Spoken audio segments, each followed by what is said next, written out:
6th 7th 8th வர இவற்றை மேல்க கணக்குகள் ரொம்ப இம்பார்ட்டண்ட். இந்த கணக்கு செய்கிறப்ப ஸ்டூடெண்ட்ஸோடைய கான்ஃபிடன்ஸ் லெவல் இன்க்ரீஸ் ஆகுது.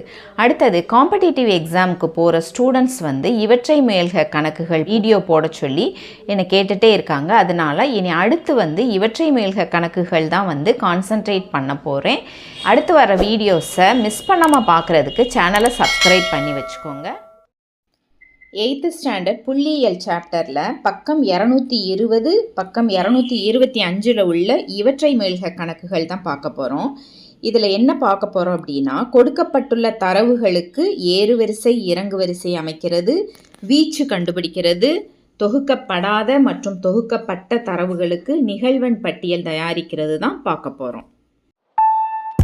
முதல் கணக்கு, கொடுக்கப்பட்ட தரவுகளை ஏறுவரிசை மற்றும் இறங்கு வரிசையில் அமைக்க 9, 34, 4, 13, 42, 10, 25, 7, 31, 4, 40 கொடுத்துருக்கு. இங்கே எந்தெந்த நம்பர் ரிப்பீட் ஆகிருக்குன்னு பார்த்துக்கோங்க. ரிப்பீட் ஆன நம்பர்லாம் ஒரு தடவை எழுதினாலே போதும். அப்போ ஏறு வரிசையில் அமைக்கிறப்போ 4, 7, 9, 10, 13, 25, 31, 34, 40, 42. இறங்கு வரிசை அப்படியே தலைகீழாக எழுத வேண்டியதுதான்.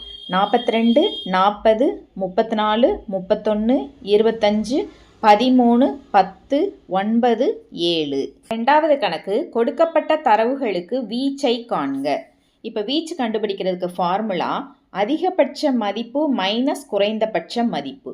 இப்போ இந்த கொடுத்துருக்கிற தரவுகளில் அதிகபட்ச மதிப்பு அப்படின்னா இருக்கிறதுலே பெரிய எண் 63, சிறிய எண் 4. அப்போ 63 மைனஸ் 4 ஈக்குவல் டு 59. அடுத்தது பக்கம் 225 முதல் கணக்கு, கொடுக்கப்பட்ட விவரங்களுக்கு நிகழ்வெண் பரவல் அட்டவணையை தயார் செய்க. 3, 4, 2, 4, 5, 6, 1, 3, 2, 1, 5, 3, 6, 2, 1, 3, 2, 4. முதல்ல இதை ஏறு வரிசையில் எழுதிக்கணும். எழுதினோம்னா 1, 2, 3, 4, 5, 6 ரிப்பீட் ஆன நம்பர் இருந்தாலும் ஒரு தடவை எழுதினாலே போதும். இப்போ நம்பரை ஏறு வரிசையில் எழுதிக்கிட்டோம். இப்போ அடுத்தது அட்டவணையில் முதல் தலைப்பு எண், ரெண்டாவது தலைப்பு நேர்கோட்டு குறிகள், மூணாவது தலைப்பு நிகழ்வெண் அப்படின்னு எழுதிக்கிறோம். எண்ணில் 1, 2, 3, 4, 5, 6ன்னு எழுதிக்கிறோம். அடுத்தது இப்போ இந்த கொடுத்துருக்க தரவுகளை பாருங்கள். அதில் முதல் எண் 3 இருக்குது. அப்போ 3க்கு நேராக ஒரு நேர்கோடு போடணும். அடுத்தது 4க்கு நேராக ஒரு நேர்கோடு. அடுத்தது 2க்கு நேராக.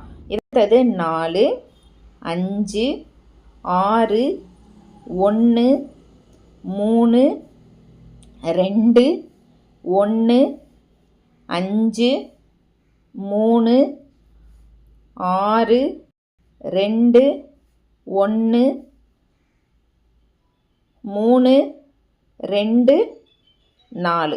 இப்போ எழுதிட்டோம். அடுத்தது நிகழ்வெண் அப்படின்னா எத்தனை நேர்கோடுகள் இருக்குன்னு பார்த்து நம்ம அதுக்கு நேராக எழுதணும்.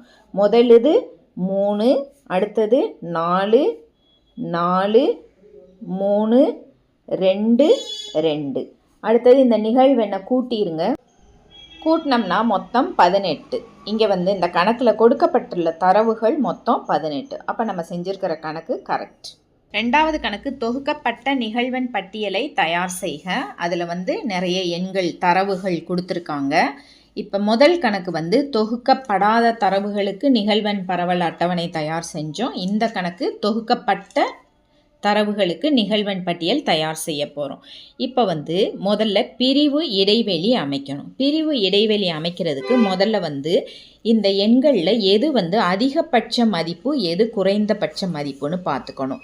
அதை வச்சு வீச்சு கண்டுபிடிக்க போகிறோம். அப்போ வீச்சு ஈக்குவல் டு அதிகபட்ச மதிப்பு மைனஸ் குறைந்தபட்ச மதிப்பு. அப்போ ஈக்குவல் டு 47 மைனஸ் 3. இங்கே அதிகபட்ச மதிப்பு 47, குறைந்தபட்ச மதிப்பு 3. அப்போது 47 மைனஸ் 3 கழிச்சோம்னா 44.